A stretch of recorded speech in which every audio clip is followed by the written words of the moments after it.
Hey, heute soll es mal darum gehen, dass jeder in seinem eigenen Universum feststeckt. Und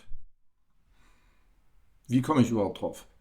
Ähm, im Materialismus scheint es ja so, als würden wir alle dieselben Dinge beobachten, dieselbe Realität, die äußerlich ist und die eindeutig ist, beobachten. Und die Differenzen, die wir im Denken haben, die kommen dadurch, dass wir nicht richtig überlegen und so. Und ihr kennt sicherlich, dass Leute sagen, du spinnst doch. Oder da denk nochmal nach, das hast du jetzt ganz verstanden. Aber es wird aus dem Spiritualismus insbesondere klar, dass diese äußere Realität, von der wir immer gewohnt sind zu denken, sie sei so eindeutig, selbst nicht existiert. Und der Umkehrschluss bedeutet dann, dass diese Realität in uns entsteht, dass die Informationen, die wir glauben, von Objekten abzurufen, in uns entstehen. Und es ist wiederum ein gewisser Denkschritt, dann zu verstehen, dass immer eine Differenz da ist zwischen einer Information, die ich von außen bekomme und die dann in mir ist. Es kann also niemals ganz genau dasselbe sein. Warum? Weil alles, was ich internalisiere, ich nur mit den Begriffen aufnehmen kann, die ich selber habe. Und wenn man davon ausgeht, dass ich generell eine ganz andere Konstellation von Begriffen in mir habe als ein anderer, dann bedeutet das, dass ich niemals eine Information, die du mir geben könntest, in genau derselben Weise auffassen kann, wie du sie gemeint hast. Es ist also überhaupt eine falsche Annahme, dass Menschen sich 100%ig gleich verstehen können. Also man hat das ja manchmal, insbesondere in der Jugend, wenn man sagt, ich liebe einen anderen so sehr, dass ich 100% mit ihm verschmelze oder dass ich 100% seiner Meinung bin und so weiter und so weiter. Und ich denke, es ist eine Frage, dass man älter wird und dass man sich darüber klar wird, das findet eigentlich nie statt, sondern es wird ja klarer und klarer, dass die Menschen, insofern sie sich gut verstehen, auf eine gewisse Art und Weise nähern, aber sie können niemals in die geistige Welt eines anderen eintreten. Ich will dazu ein einfaches Beispiel geben. Denkt jetzt bitte an eine Tasse. Ihr kennt ja meine gute alte Tassengleichnis.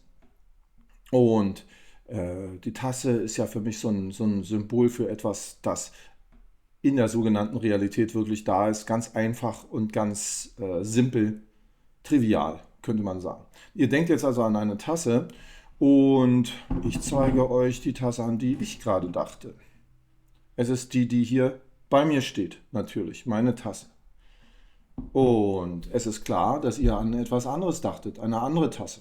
Und das meine ich, das ist jetzt eine sehr triviale Sache, aber das ist genau dasselbe, wenn du, sagen wir mal, über etwas sehr Abstraktes nachdenkst, wie zum Beispiel Liebe oder wie zum Beispiel natürlich Hass.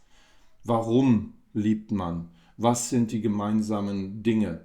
Was ist das gemeinsame Bezugssystem? Und es muss eben klar sein, dass das eigene Universum immer abweicht von einem anderen Universum. Und dass die Eigenschaft eines Universums ist, so wie es in diesem äußerlichen Universum ja auch ist, dass die komplizierten Strukturen der Gravitation, die entstehen dadurch, dass da ganz verschiedene Körper sich bewegen in diesem Universum. Und nun stellt euch mal euer eigenes Universum vor, wie ein großes Universum mit Himmelskörpern, mit Planeten und Sonnen und so weiter.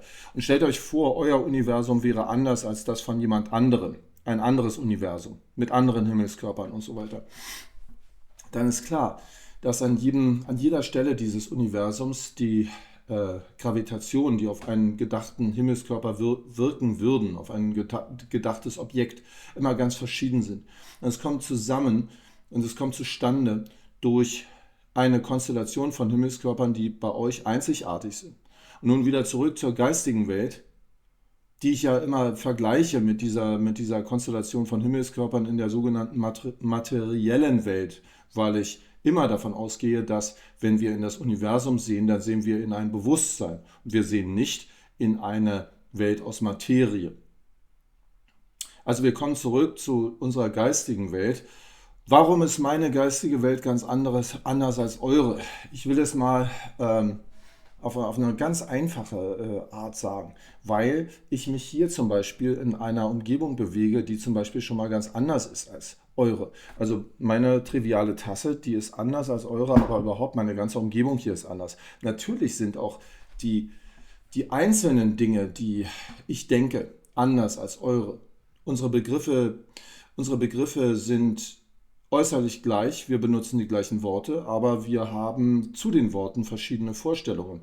Sehr, sehr deutlich wird das an kontroversen Worten, wie zum Beispiel NAZI, das ja heute sehr viel gebraucht wird und man, man sieht also daran, dass also heutzutage dieses Wort so gebraucht wird, als wäre es also ein beliebiger, ganz schäbiger Typ.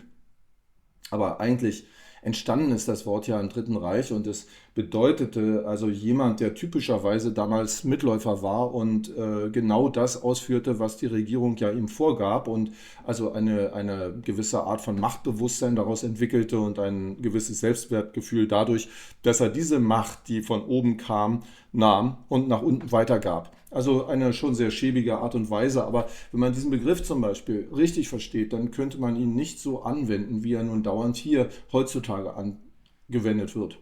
Das ist also jetzt bloß ein Beispiel dafür, wie die Leute immer dieselben Begriffe benutzen und sie aber ganz verschieden verstehen. Was ich mit dem Beispiel mit der Tasse im Grunde zeigen möchte, ist, dass es auf die Vorstellung ankommt, die jemand intern hat und über die wir nur unzureichend informiert sind, wenn wir mit Worten miteinander kommunizieren. Letzten Endes ist eine Vorstellung das, was sich jemand denkt über ein Wort oder über einen, auch wenn du zum Beispiel einen Film siehst, dann sind da Bilder.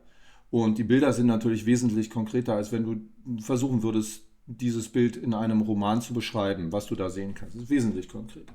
Und dennoch kann man solche äußerlichen Informationen nie anders auffassen als individuell. Denn du hast, um den Film zu begreifen, deine eigenen Vorstellungen, zum Beispiel deine eigenen moralischen Vorstellungen, deine eigenen Wertevorstellungen, deine eigenen Vorstellungen von Ästhetik und so weiter. Und mithilfe dieser Vorstellungen und dieser Denkvoraussetzungen nimmst du alles auf, was du denken kannst. Etwa so, wie Einstein einmal sagte und formulierte, die Einrichtung eines Versuches bestimmt, was bei dem Versuch herauskommen kann. Er sprach natürlich von einem wissenschaftlichen Versuch, aber es gilt ja generell, dass deine Denkvoraussetzungen zu etwas führen als Ergebnis, was dann gedacht werden kann. Und insofern ist es also für mich immer wieder wichtig darauf hinzuweisen, dass die Vorstellungen, die individuell sind, das Eigentliche sind, worum es geht, wenn wir miteinander sprechen. Und da spricht jeder über seine eigenen Vorstellungen. Er spricht nicht wirklich über die Welt des anderen, sondern er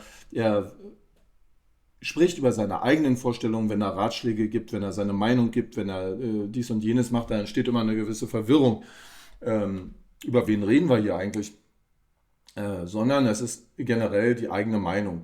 Und ich möchte im Grunde auch den Sinn dafür wecken, dass man die Worte nicht begreift wie etwas, was sehr, sehr genau ist, sondern etwas begreift wie eine Variable.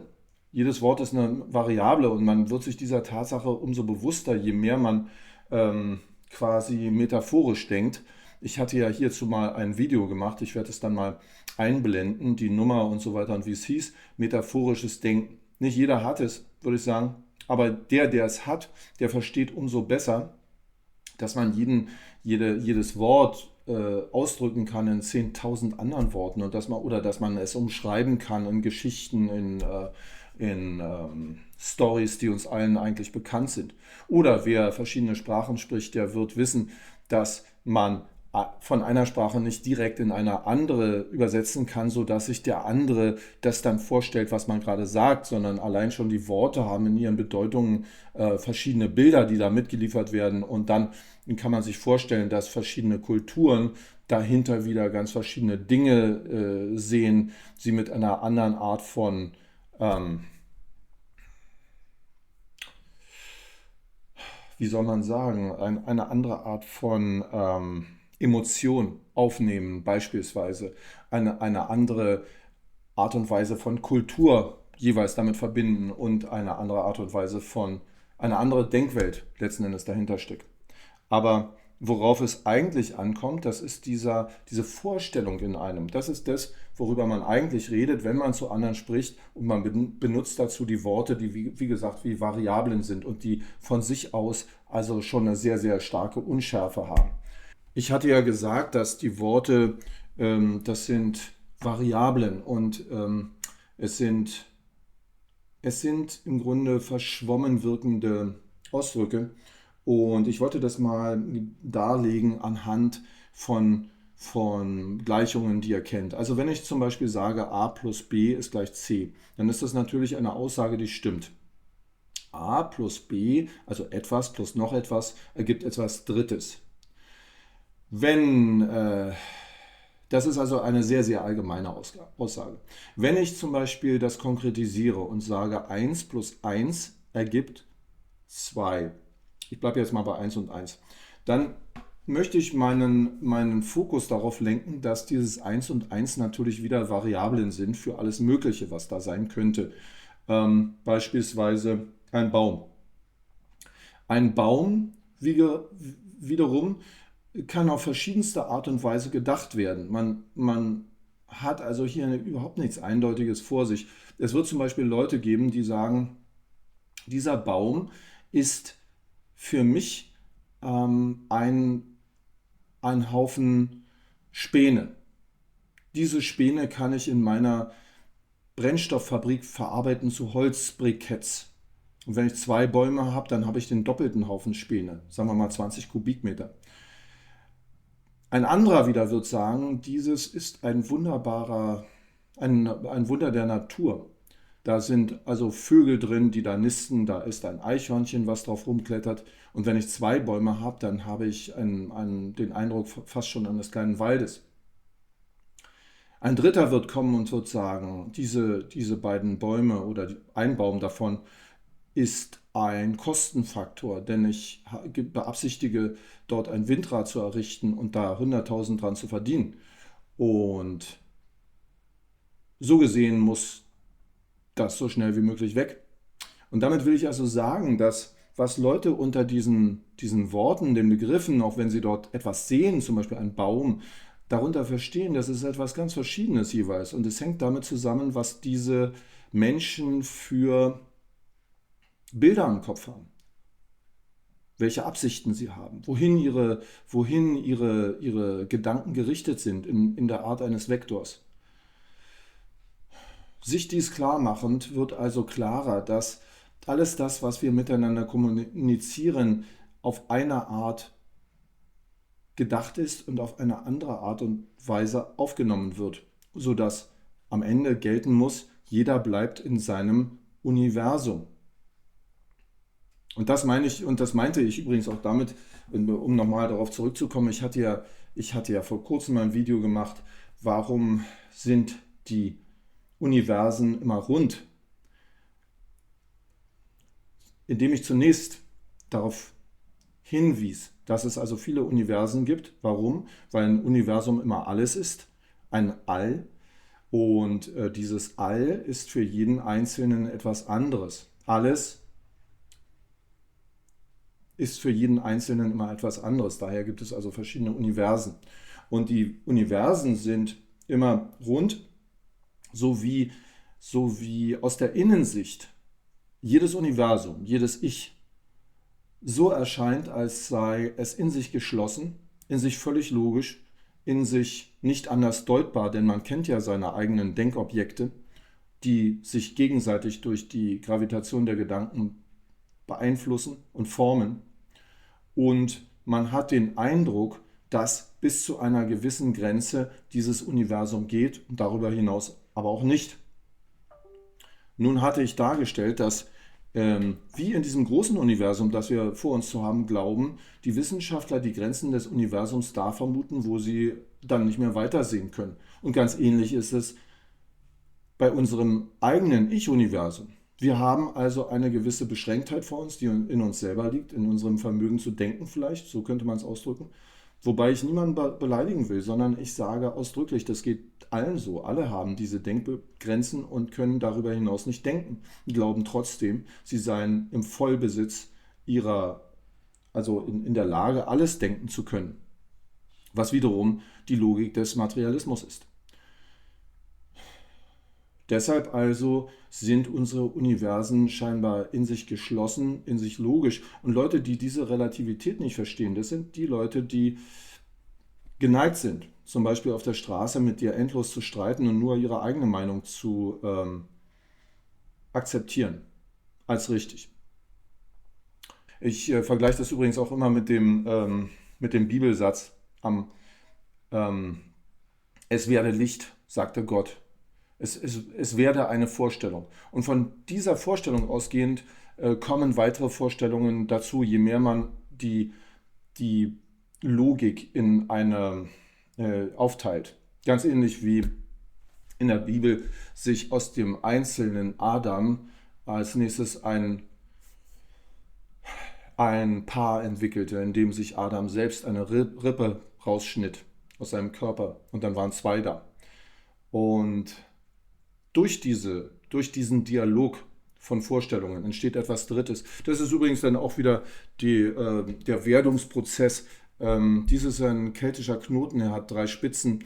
Es ist also ein magisches und wichtiges Symbol eines Entstehungsprozesses. Man denke übrigens auch an den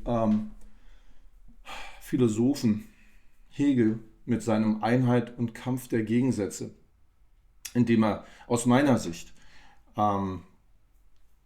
so etwas sagte wie, er sagte so etwas wie das Yin-Yang-Symbol. Das Yin-Yang-Symbol ist ja diese Einheit der Gegensätze. Yin und Yang sind die Gegensätze selbst und aus Yin und Yang entsteht etwas Neues. Die Einheit und der Kampf der Gegensätze erzeugt etwas Neues, so ähnlich wie es in dem Zitat heißt, These und Antithese ergeben eine Synthese, also aus einer Aussage und einer Gegenaussage erfolgt etwas Drittes, eine Verbindung von beiden. Und dieses Dritte ist etwas Neues. Es ist niemals ganz das eine oder ganz das andere. Es ist niemals so berechenbar, dass man sagt, da sind so und so viele Anteile von dem drin oder von dem, sondern es ist tatsächlich neu in der Welt. Und auf diese Art und Weise wollte ich einmal darstellen, dass jeder in seinem eigenen Universum feststeckt. Und ich persönlich halte das für eine Aussage, die in etwa so wahr ist, wie man zum Beispiel sagt, wenn man in seiner Jugend nicht links ist, dann hat man kein Herz und wenn man im Alter immer noch links ist, dann hat man keinen Verstand. Es ist einfach etwas, was in der Jugend viel stärker ist, diese Verbindung, dieser Sinn für die Verbindung und was man dann, wenn man älter wird, langsam verliert, weil man gesehen hat, dass so und so viele Verbindungen, die für noch so stark gehalten wurden, sich auflösen und dann sieht man eher die Gegensätze. Das bedeutet einfach, man wird, was das betrifft, ein wenig aufmerksamer, achtsamer vielleicht. Das heißt aber natürlich nicht, dass das nicht ein schönes Gefühl wäre in der Jugend, diese Euphorie, dieses Wunderbare und dass man immer danach streben möchte, das genauso wieder zu erleben. Damit will ich es erstmal bewenden lassen. Ich würde mich freuen, wenn ihr liked und vielleicht abonniert und freue mich schon auf das nächste Mal. Bis dann. Tschüss.